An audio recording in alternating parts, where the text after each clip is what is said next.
अस्सलाम वालेकुम जनाब, मैं हूं आपका अपना शेफ ज़ाकिर और मौजूद हूं आप सबके साथ अपने शो ज़ाकिर किचन को लेके। दो सफ़र हैं, दोनों 100% देसी और गोश्त के साथ, यानी कि क्योंकि अभी जनाब बकरीद का सीज़न है और गोश्त की बड़ी बड़ी चीज़ें अभी बाकी हैं। तो आज जो पहला सफ़र है वो है तो बड़ा कॉमन।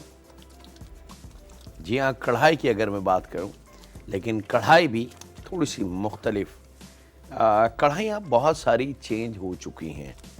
आज से अगर मैं 30-40 साल पहले की अगर हम बात करते हैं तो चिकन कढ़ाई या मटन कढ़ाई फ़कत एक जायके की होती थी, लेकिन अब अल्हम्दुलिल्लाह उसके इतने सारे वर्जन बन चुके हैं कि आपको वाइट कढ़ाई, ब्लैक कढ़ाई, ग्रीन कढ़ाई, बटर कढ़ाई और ना जाने कौन कौन सी कढ़ाइयाँ बन चुकी हैं। तो आज जो कढ़ाई है जनाब, वो मुगलियाई कढ़ाई है, थोड़ी मज़ेदार, थोड़ी जायकेदार और थोड़ी सी यूनिक।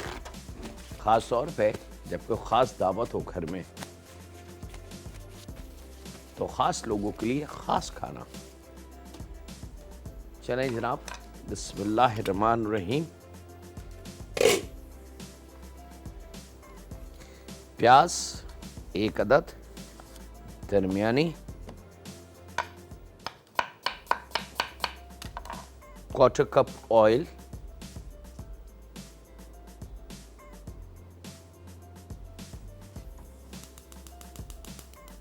और इसको कर देते हैं ऑन। चलें जनाब, जैसे जैसे ऑयल हमारा तैयार होगा, प्याज कट चुकी होगी, यही टाइमिंग होनी चाहिए आपकी।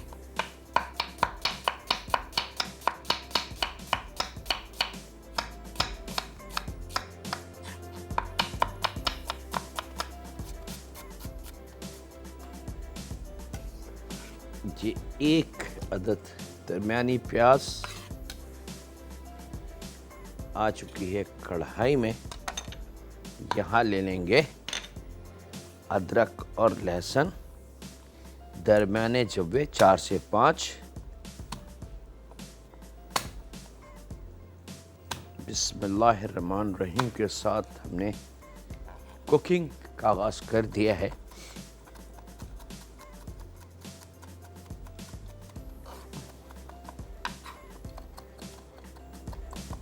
चार से 5 जवों को रफली, अच्छा जो घर में पिसा हुआ अदरक लहसुन है उसका इस्तेमाल कोशिश कीजिएगा ना करें, बल्कि उसकी आदत ख़त्म कर लें।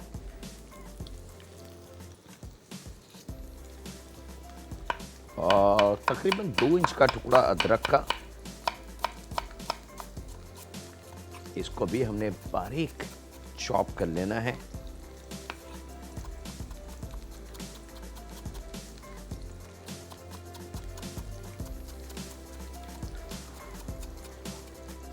कढ़ाइयाँ जैसे हमने आपको बताया, आज से 30-40 साल पहले की अगर बात है तो सिर्फ एक किस्म की कढ़ाई होती थी, और अब तो माशाल्लाह एक लंबी रेंज है। चलें जनाब, अदरक, लहसुन, प्याज ऑयल में, अब इसको हमने थोड़ा सा फ्राई कर लेना है ताकि अदरक लहसुन का कच्चापन और प्याज का कच्चापन ख़त्म होके एक बड़ा अच्छा सा जायका, खुशबू और महक इसमें पैदा हो जाए। याद रखिएगा, प्याज अल्लाह ताला ने बड़ी कीमती एक वेजिटेबल दी है हमें, और इसके बहुत सारे फ़ायदे हैं।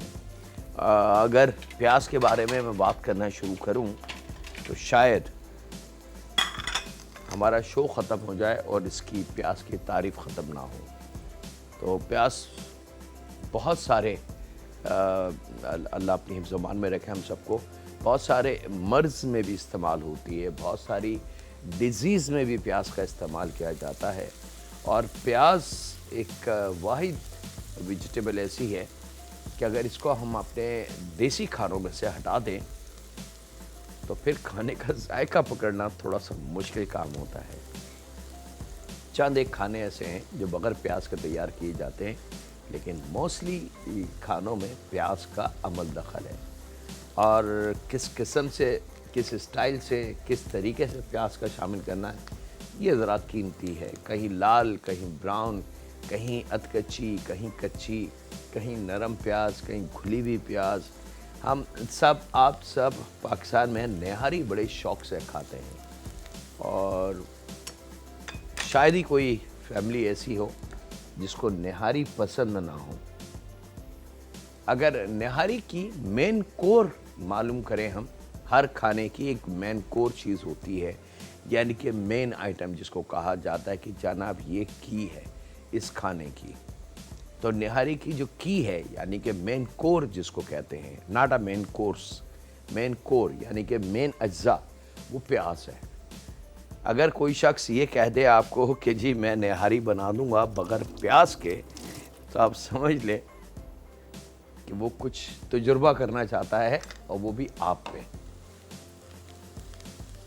यहाँ प्याज को, अदरक लहसुन को खूब अच्छे तरीके से शुरू में चूल्हे की लो को तेज़ रखेंगे और फिर थोड़ा सा स्लो कर देंगे।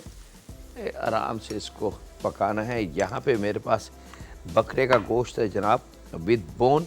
आप चाहें बोनलेस ले लें, आप चाहें हड्डी वाला ले लें। अच्छा, यहाँ बकरे का गोश्त है, आप चाहें तो गाय के गोश्त में भी सेम पैटर्न हम बना सकते हैं। Is totally up to you. लेकिन बकरे के गोश्त का जायका, जो लोग लवर हैं मटन के, वो जानते हैं कि बकरे के गोश्त का जायका कितना कीमती है, बशर्त ओरिजिनल बकरा हो।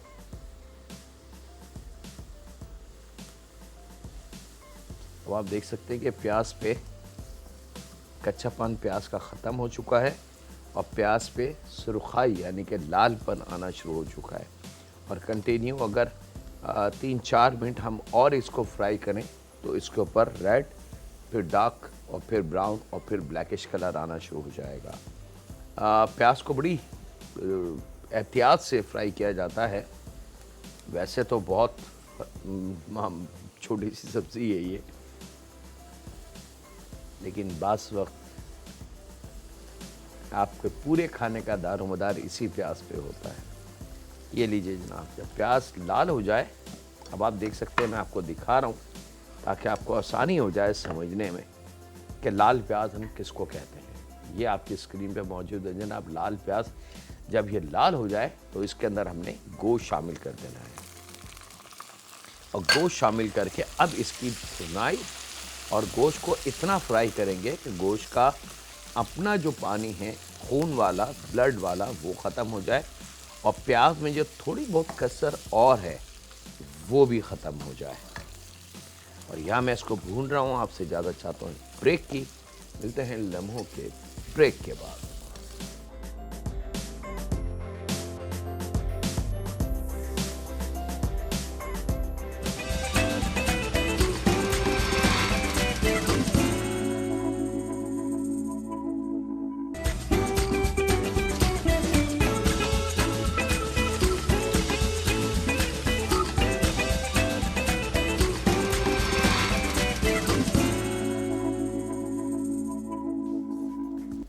वेलकम बैक जनाब, ब्रेक से वापस आ चुके हैं। जब गोश्त का कलर चेंज हो जाए तो फिर चूल्हे को हमने बिल्कुल स्लो 0 फ्लेम पे ले जाना है, क्योंकि अब अगला स्टेप की बारी है।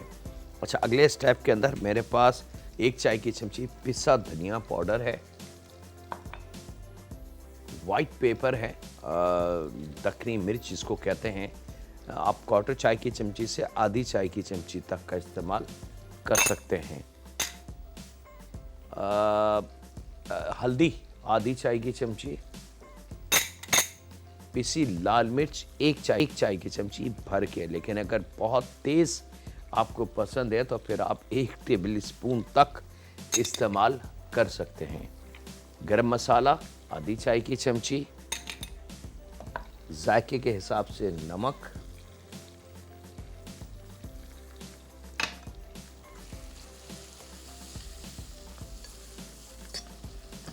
और इस मसाले को चंद लम्हों के लिए आपने, वही जो आंच है, याद रखिएगा पैन गरम है, ऑयल गरम है, मटन गरम है, तो इससे ज़्यादा इसकी हीट हमें रिक्वायर्ड नहीं है। तो मसाले को बस ज़रा सा ऑयल में गीला करना है और यही वो टाइम लम्हा होगा कि मसाला आपका भुन जाएगा। अगर बास घरों में बास फैमिली मेम्बर मसाले में कुछ ज़्यादा ही उसको भूनने के उसमें रहते हैं तो उससे नुकसान ये होता है कि मसाला जो है वो जल जाता है, अपनी खुशबू ख़त्म कर देता है। एक पाव दही, बहुत अच्छी तरीके से फेंट के, थोड़ा सा इसमें पानी, तकरीबन आधा कप,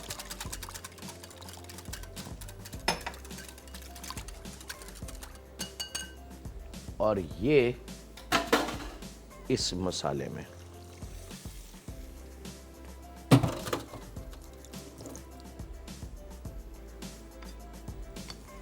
अब आपने चूल्हे की लो को तेज करना है और थोड़ा सा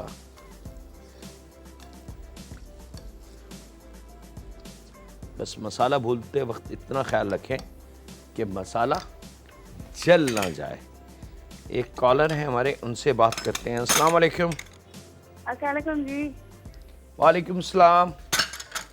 जी सर, मैं आपकी बहुत बड़ी फैन हूँ।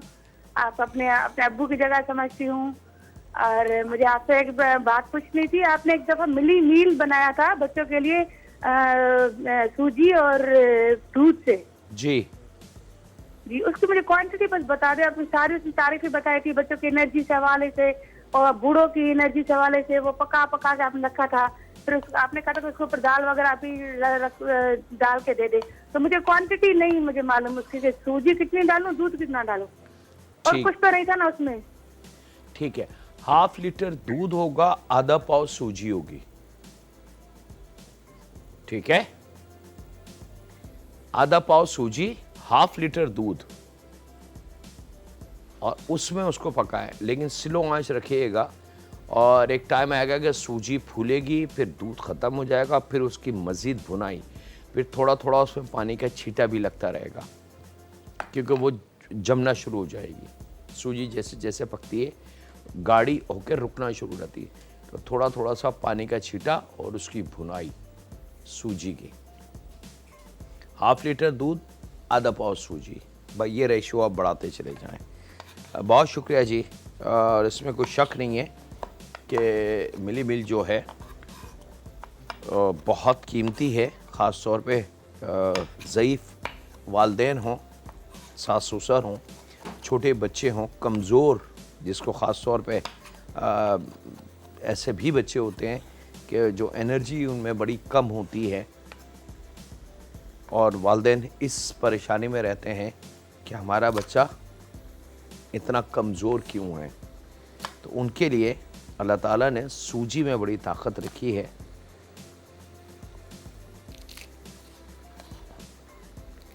और सूजी उसको मिली मिल को खाने का तरीका, आप उसके बाद ग्रेवी डाल के खा सकते हैं, आप उसमें दूध डाल के खा सकते हैं, आप उसमें किसी किस्म का जूस डाल के खा सकते हैं, एनीथिंग। एक कॉलर है, उनसे बात करते हैं जी। अस्सलाम वालेकुम। जी वालेकुम सलाम। मैं सत्या बात कर रही हूँ इस्लामाबाद से। जी मुझे आपसे ये पूछना है कि मैं जब गोश्त पकाती हूँ तो गोश्त की ना बोटियां जो है वो तो बिल्कुल रेजा रेजा हो जाती हैं, लेकिन जब वो खाते हैं तो वो फिर चबाई नहीं जाती कि वो लगता है कि वो साथ में ना साइड से दर्द हो रहा है। मतलब बोटी बिल्कुल टूट जाती है, लेकिन जब चबाते हैं तो उस वक्त चबाते वो बिल्कुल वो गलने का एहसास ही नहीं होता। ठीक है, तो काइंडली आप मुझे ये बता दीजिएगा कि ना मतलब गोश्त को जो ना सही गलाने का ना किस तरीके का मतलब रेसिपी काइंडली आप मुझे बता दीजिएगा। चलें जी, बहुत शुक्रिया जी आपका। देखें, दो वजूहात होती हैं उस पे, जिसे अक्सर मैं कहता हूँ, रिक्वेस्ट करता हूँ कि खाने को ओवर कुक ना करें। गोश्त कोई सा भी हो, बेशक वो प्रॉन्स हो, मटन हो, बीफ हो, चिकन हो, व्हील हो, कुछ भी हो, उसकी एक टाइमिंग होती है उसको पकाने की, और उसके बाद वो गल जाता है। लेकिन ख़वातीन उसको और लंबा पकाने की कोशिश करती हैं, यानी कि जो खाना 15 मिनट में पक सकता है उसको 1.5 घंटा पकाया जाता है, सिर्फ इस डर से कि बहुत अच्छा सा गल जाए। तो उससे होता ये है, नुकसान उसका ये होता है, गोश्त तो गल जाएगा, रेशा रेशा हो जाएगा, हड्डी से भी छूट जाएगा, टूट फूट जाएगा, लेकिन वो गोश्त ड्राई हो जाएगा, इतना ज़्यादा ड्राई हो जाएगा कि जब आप उसको खाएंगे तो वो आपको च्यूइंग करना पड़ेगा, चबाना पड़ेगा काफ़ी देर तक। हत्ता कि आप देखेंगे फिज़िकली तो गोश्त बिल्कुल टूटा हुआ है, गला हुआ है, लेकिन वो इतना ओवर कुक होने के बाद ड्राई हो चुका है, जो कुदरती उसके अंदर नमी होती है वो ख़त्म हो चुकी है, तो उससे वो ड्राई हो जाता है। यही वजह है कि बारबेक्यू अगर खाना मैं बनाता हूँ या अपनी डिशेस जितनी मैं बनाता हूँ, मैं एक रिक्वेस्ट ज़रूर करता हूँ कि प्लीज़ इसको ओवर कुक ना होने दें, इसको ज़्यादा देर ना पकाएं, बस गोश्त गल जाए और उसको हटा लें। और गोश्त बड़ा आसान है चेक करना, जैसे अभी ये मैंने मटन रखा है गलने के लिए, 15 से 20 मिनट, 25 मिनट बकरे की टाइमिंग है, 25 मिनट की। गाय का गोश्त होता है इसकी जगह तो तकरीबन 45 से 50 मिनट, 1 घंटा रख लें। तो हटा के एक बोटी उठा के देखें कि वो ऐसा आसानी से टूट जाए, हाँ जी आसानी से टूट गई, वो गल गया। अब उसको मज़ीद आधे 1 घंटे अगर मैं पकाऊंगा तो रेशा रेशा तो हो जाएगा, लेकिन इतना ज़्यादा ड्राई हो जाएगा कि फिर वो आपको चबाना पड़ेगा। तो ये 2 गलतियां आपके अपने हाथ की हैं, उसको हटा दें और फिर आप खाना बना के देखें, परफेक्ट खाना बनेगा। बहुत शुक्रिया जी। एक और कॉलर हैं जी, उनसे भी बात करते हैं। अस्सलाम वालेकुम। हेलो हेलो हेलो हेलो जी,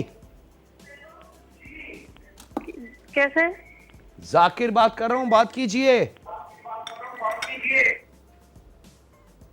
आप टीवी का वॉल्यूम बंद कर दें ताकि आपकी मेरी बात हो सके। आई एम वेरी सॉरी जनाब, मैं बड़ी रिक्वेस्ट कर चुका हूँ कि एक तो फ़ोन कॉल्स मिलती बड़ी देर में है, तो उस वक्त टीवी का वॉल्यूम बंद कर दें, अपनी आवाज़ टीवी में ना सुने। उसका नुकसान ये होगा कि हमारा जो सिस्टम है वो आपके उस शोर को लेके इको करता है और फिर सिस्टम कॉल को ड्रॉप कर देता है, क्योंकि ये सिर्फ आपकी और मेरी बातचीत नहीं हो रही, आपकी आवाज़ दुनिया के बेतहाशा मुल्कों में जा रही है और आपकी मेरी जो बातें हैं वो दुनिया के ना जाने किन किन मुल्कों में उसको सुना जा रहा है। तो थोड़ा सा इसका ख्याल रखें। वक्त एक छोटे से ब्रेक का, मिलते हैं लम्हों के ब्रेक के बाद।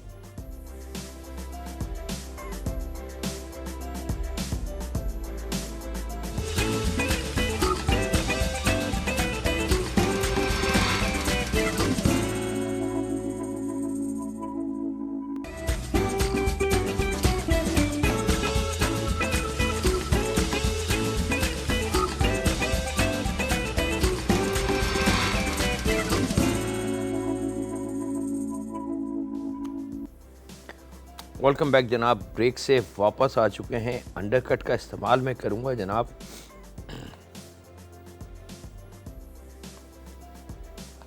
तकरीबन वेट ½ kg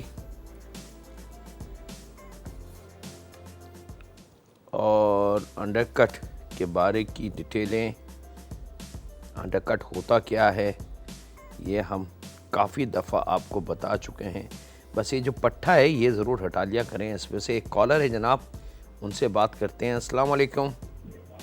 जी हेलो जी अस्सलाम वालेकुम। जी जी हेलो, अस्सलाम वालेकुम जाकिर भाई। वालेकुम अस्सलाम जी।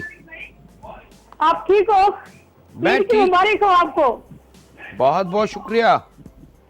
जाकिर भाई मैं टीवी के सामने आई हूँ, मुझसे ये थोड़ा सा मिस हो गया, आपका नहीं प्रोग्राम देख सकती हूँ। मैं रेसिपी पूछ ली थी आपसे निहारी की, जी तो आपसे रिक्वेस्ट है कि आप मुझे निहारी की रेसिपी बता दें। ओह, ज़बानी तो मैं नहीं बता सकता आपको, बड़ा मुश्किल काम है, क्योंकि ज़बानी इल्म मैं कितने भी अच्छे तरीके से ठहर के आपको बता दूं, लेकिन फिर भी बड़ा मुश्किल काम है। मैं निहारी की रिक्वेस्ट रख लेता हूं और उसको तरीके से बना के आपको दिखाएंगे इंशाअल्लाह ताला।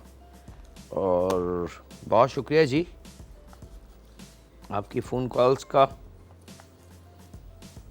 अच्छा जनाब, यहाँ पे अ वेरी स्पेशल भुनी बोटी कह लें इसको, हरी बोटी कह लें इसको, मसाले वाली बोटी कह लें, इसके बहुत सारे नाम हैं। और सबसे अच्छी बात यह है कि बीफ अंडरकट में जो कतई तौर से नुकसानदेह नहीं है। डॉक्टर अगर रेड मीट आपके लिए बंद कर दे तो ठीक है, वो किसी वजह से अल्लाह अपनी ज़ुबान में रखे हमें, लेकिन अगर उस मरीज़ को आप अंडरकट खिलाएंगे तो उसको नुकसान नहीं होगा और डॉक्टर को पता भी नहीं चलेगा कि बीफ खाया है। यहाँ पे इसके थोड़े से मोटे स्लाइस काट लें।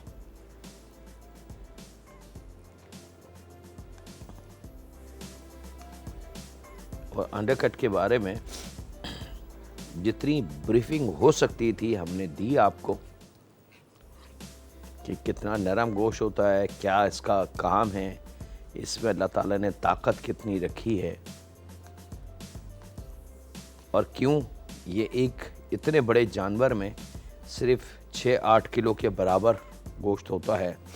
बाकी तो जानवर में पूरा गोश्त ही गोश्त होता है कई मन के हिसाब से, लेकिन अगर अंडरकट का वज़न किया जाए तो वो 6-7-8 किलो से ज़्यादा नहीं हो सकता।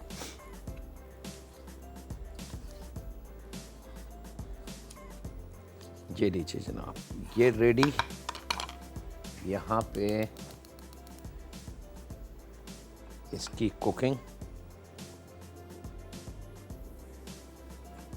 हाफ क्वार्टर कप ऑयल और 1 टेबल स्पून अदरक लहसुन का पेस्ट।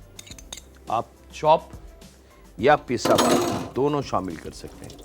अच्छा, यहाँ पे मैंने चॉप का इस्तेमाल किया है, यहाँ पे पिसा हुआ इस्तेमाल किया है। ख़ास रीज़न है उसके पीछे। यहाँ हम कढ़ाई बना रहे हैं, यहाँ हम भुनी हुई बोटी बना रहे हैं, तो अगर चॉप करके अदरक लहसुन आप शामिल करेंगे, अगर बिल्कुल ही फाइन चॉप कर लें, बिल्कुल ही पेस्ट टाइप का बना लें फिर तो ओके, लेकिन अगर ज़रा सा भी मोटा रहा तो वो फिर बड़ा वाज़ेह तौर से नज़र आएगा और अनटाइडी सा पीस लगेगा गोश्त का गुस्सा। थोड़ा सा अदरक लहसुन के पेस्ट को आपने पकाना है और इसके साथ ही इसमें ये जो बीफ अंडरकट के पीसेस हमने काटे हैं ये हम शामिल कर देते हैं यहाँ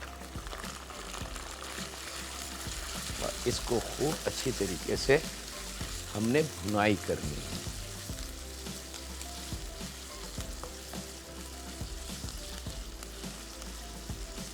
अच्छा, अंडरकट का जो गोश्त है वो बिल्कुल चिकन की तरह पकता है जनाब, लम्हों में तैयार होने वाली चीज़ है।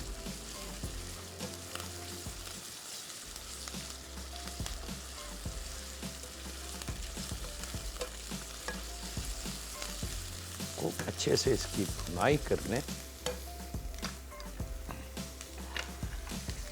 आधा पाव दही,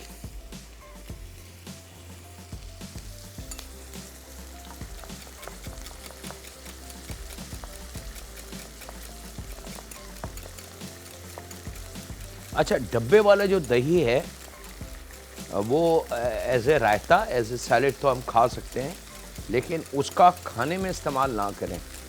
उसकी वजह ये होती है कि वो दही जो है वो फ्लेवर्ड दही होता है, तो उससे आपका खाना मीठा हो सकता है। अच्छा जी, एक कॉलर है, उनसे बात करते हैं। अस्सलाम वालेकुम।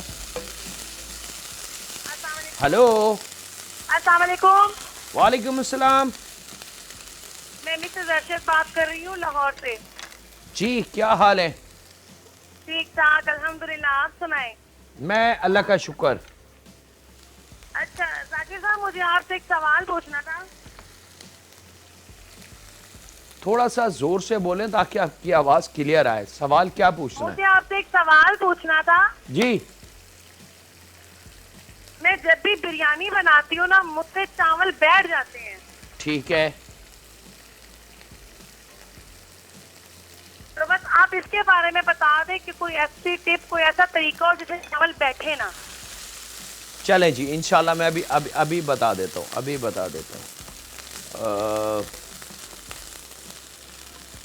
बिरयानी, अगर आप मेरे कोई से भी शो उठा के देखें, नेट पे बहुत सारे शो रखे हुए हैं, मेरे फेसबुक का पेज है, उसके ऊपर कई हज़ार बिरयानियाँ मैं बना चुका हूँ अभी तक इन 18 सालों में।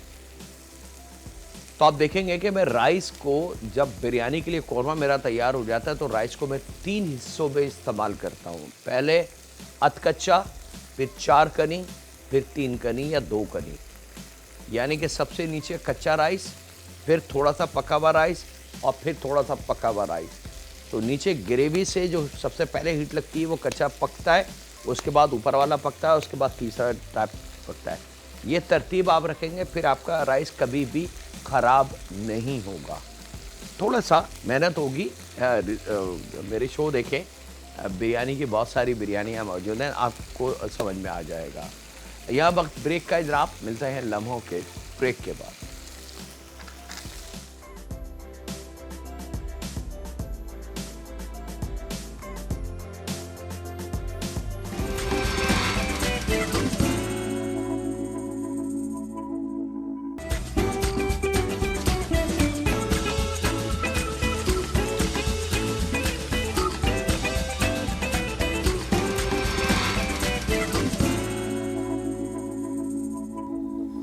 वेलकम बैक जनाब, ब्रेक से वापस आ चुके हैं। यहाँ पे जब बीफ अच्छी तरीके से भून जाए और पानी खुश्क हो जाए तो 1 चाय की चमची कुटी लाल मिर्च, 1 टेबलस्पून कुटा हुआ ज़ीरा और आधी चाय की चमची गरम मसाला, और उसके साथ ही इसको थोड़ा सा भूनेंगे हम, ताकि ज़ीरा, कुटी लाल मिर्च और गरम मसाले की खुशबू बड़ी अच्छी सी इस पे आ जाए।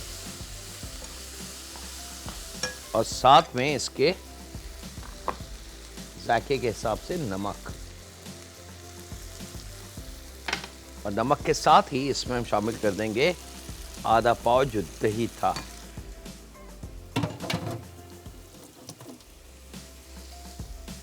दही शामिल करके इसको मिक्स करेंगे जनाब।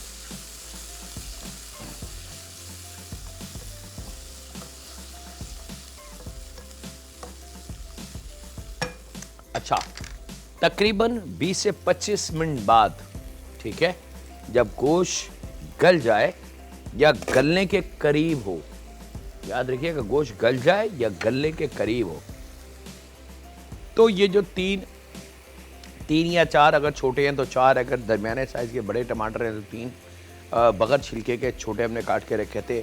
मोटी हरी मिर्च 3 से 4 अदद, 1 की 2 करके, ये हमने शामिल कर देनी है यहाँ।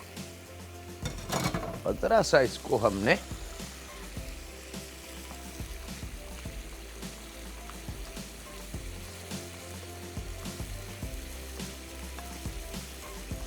और थोड़ी सी चूल्हे की लो को तेज कर देंगे, क्योंकि टमाटर की वजह से उसका टेम्परेचर 0 पे चला जाएगा। अच्छा जनाब, यहाँ पे आप चूल्हे की लो को स्लो करेंगे, धीमी आंच पे इसको पकने देंगे, और यहाँ ले लेंगे धनिया और पुदीने के पत्ते क्वार्टर गड्डी।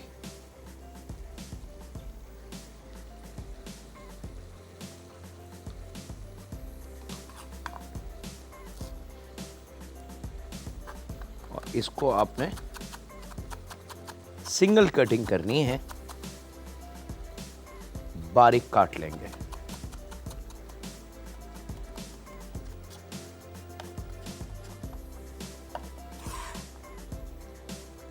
मोटी हरी मिर्च, अब आपको जितनी भी तेज़ी रिक्वायर्ड है, यानी कि चटपटापन पसंद है, उस इसके हिसाब से मिर्च का इस्तेमाल इसमें होगा। मैं शामिल कर रहा हूँ 4 से 5 अदद मिर्च। आप कम भी कर सकते हैं और ज़्यादा भी कर सकते हैं।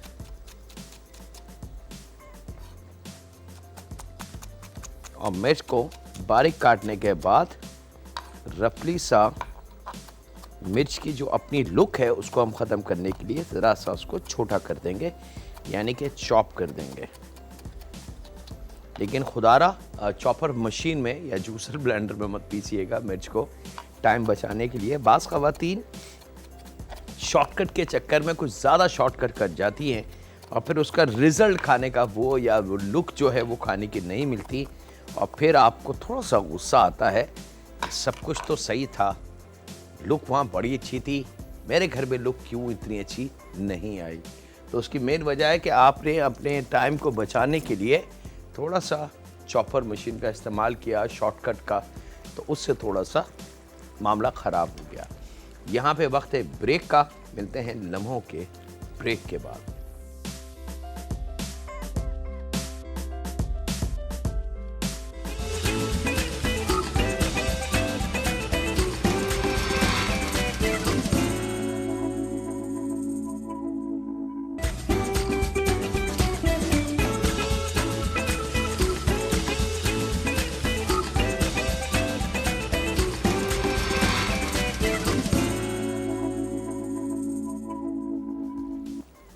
वेलकम बैक जनाब, ब्रेक से वापस आ चुके हैं। यहाँ पे थोड़ा सा चूल्हे को तेज़ करके इसकी आपने भुनाई कर लेनी है। और इसके साथ ही यहाँ पे जब टमाटर आप शामिल कर दें और टमाटर पक जाएं, तो अखरोट है मेरे पास 50 ग्राम, उनको पीस लीजिएगा मसाला पीसने की मशीन पे या चॉपर मशीन पे, दोनों ऑप्शन है आपके पास। हाथ से चॉप करना चाहें तो हाथ से भी इसको हम मैश कर सकते हैं। तो 50 ग्राम के बराबर अखरोट इसमें शामिल होंगे ख़ास तौर पे, ठीक है। और इसको हमने मिक्स कर लेना है। अब इसकी कुकिंग का अमल, यहाँ बीफ में धनिया, पुदीना, हरी मिर्च शामिल हमने करनी है और चूल्हे को थोड़ा सा तेज़ करके इसकी हमने भुनाई कर लेनी है। यानी कि इसका जो वाटर है दही का, वो हमने बहुत अच्छी तरीके से खुश कर लेना है। लेकिन धनिया, पुदीना, हरी मिर्च बिल्कुल लास्ट में शामिल करेंगे आप। शुरू में अगर शामिल कर दिया तो इसकी लुक बड़ी ख़राब हो जाएगी। एक कॉलर है, उनसे बात करते हैं। अस्सलाम वालेकुम। जी अस्सलाम वालेकुम, सारा इमाम बोल रही हूँ इस्लामाबाद से। कैसे हैं? हेलो जी अस्सलाम वालेकुम, सारा इमाम बोल रही हूँ इस्लामाबाद जी से। सायरा, कैसे हैं आप? ठीक ठाक हैं? अल्हम्दुलिल्लाह, सबका बड़ा एहसान। वैसे आपका शो मुझे वाकई बहुत अच्छा लगता है। और जो आपने ये मटन वाली डिश बनाई है, इसका नाम बता दीजिए प्लीज काइंडली, अगर आप माइंड ना करें तो। नहीं, ये मुगलई कढ़ाई मैंने शुरू में नाम दे दिया था, शायद आपने असल में मैंने रेडियो आपके अनाउंस करने के बाद ही मैंने टीवी ऑन किया, तो इसीलिए मैंने अच्छा। जी। और आप ठीक ठाक हैं जी? अल्लाह का शुक्र है, उस सबका बड़ा करम। ओके जी, नाइस टॉकिंग टू यू जी। ओके जी, बहुत शुक्रिया जी। थोड़ा सा भूनने के बाद ये आपकी मज़ेदार रोटियां आ गई। मैं इसको ले आता हूँ इधर।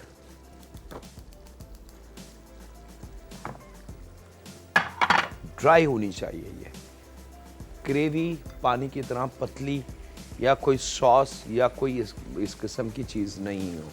यहाँ पे इस कढ़ाई को आपने थोड़ा सा चूल्हा तेज़ करके इसकी भुनाई कर लेनी है, दैट्स इट।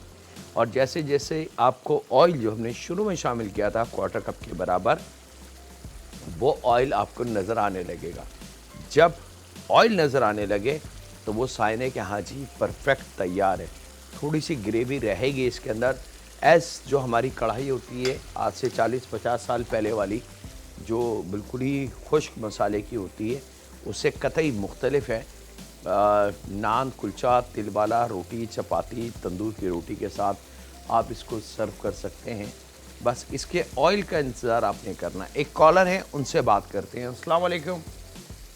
वालेकुम सलाम। हेलो जी भाई। जाकिर भाई, मैं यासिन बोल रहा हूँ सखर से। जी यासिन भाई, क्या हाल है? अल्हम्दुलिल्लाह, आप ठीक ठाक हैं जाकिर भाई? अल्हम्दुलिल्लाह, उस रब का बड़ा एहसान भाई। भाई बात ये जाकिर भाई, मैं आपका प्रोग्राम डेली देखता हूँ। बहुत शुक्रिया भाई। बस सिर्फ यही देखने तक का शौक है बस। अरे ये तो अच्छा शौक नहीं है, थोड़ा सा पकाना भी शुरू कर दें। जाकिर भाई क्या पका, आपका प्रोग्राम देखते हैं हमारा पेट भर जाता है, यकीन करना आप। जज़ाकल्लाह भाई, जज़ाकल्लाह, बहुत मेहरबानी, दुआओं की दरखास्त है। बहुत शुक्रिया भैया, अल्लाह आपको खुश रखे। और ये छोटी छोटी खुशियाँ हैं जिससे हम अपने आप को तंदुरुस्त रख सकते हैं, तवाना रख सकते हैं, और बहुत सारे जो हमारे मसले, मसाइल, परेशानियां हमारे गिर्द आती हैं, उनसे हम छुटकारा हासिल कर सकते हैं। बहुत शुक्रिया।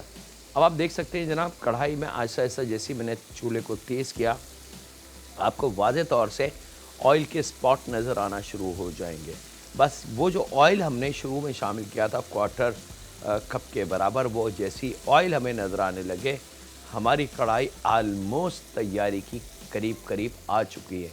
नमक आप चेक कर लीजिएगा किसी भी स्टेज पे। अगर आपको लगे कि नमक थोड़ा सा कम है तो आप इसमें नमक बढ़ा सकते हैं, लेकिन शुरू में नमक को तेज़ मत करें या फुल नमक ना शामिल करें, क्योंकि होता ये है कि कुकिंग के दौरान पानी ड्राई हो जाता है, थोड़ा सा ग्रेवी खुश्क हो जाती है तो नमक बढ़ जाता है। पानी तो खुश्क हो सकता है इसमें से, नमक खुश्क नहीं होगा। ये लीजिएगा, मज़ेदार से एक लुक इसकी आना शुरू हो चुकी है और जैसे ही परफेक्ट इसका ऑयल नज़र आने लगे, हमारी कढ़ाई बिल्कुल रेडी है। गरम गरम रोटी का इंतज़ार होना चाहिए, फिर मेहमान कहेंगे वाह मज़ा आ गया। ये लीजिए जनाब, अब आप इसकी लुक देख सकते हैं, इसकी कलर, और ये आज के बकराईद के हवाले से दोनों सफ़र। इसके साथ ही वक्त हुआ है आपसे इजाज़त लेने का। अपने घर वालों का, दोस्तों का, बुज़ुर्गों का, बच्चों का और बेटियों का बहुत ख्याल रखें और दुआ करते रहें उन बच्चों के हक़ में जिन्होंने अभी मुस्तक़बिल को देखना है कि ऐ परवरदिगार हमारे बच्चों को अपनी हिफ्ज़-ओ-मान में रख और उनको हर वो चीज़ अता फरमा जिसके वो हकदार हैं या जो उनके लिए सही हो। ऐ रब उनको दीन पे कायम और दायम रख और उनका अख्तिताम और हमारा अख्तिताम भी दीन की मजबूती के साथ करना। ऐ रब तू हमारा रब है, हम तुझसे बात कर सकते हैं। ऐ रब हम तेरे अलावा किसी और से ना फरियाद कर सकते हैं ना बात कर सकते हैं, क्योंकि तू हमारी शेरक के करीब है। ऐ रब तू हमारा रब है और हमें इस पे बड़ा नाज है। रहम फरमा हम पे, हमारे माँ बाप पे, हमारी औलाद पे, हमारे बीवी बच्चों पे, क्योंकि तू रब है और तू हर एक पे रहम फरमाता है। अल्लाह हाफिज़ होने के बाद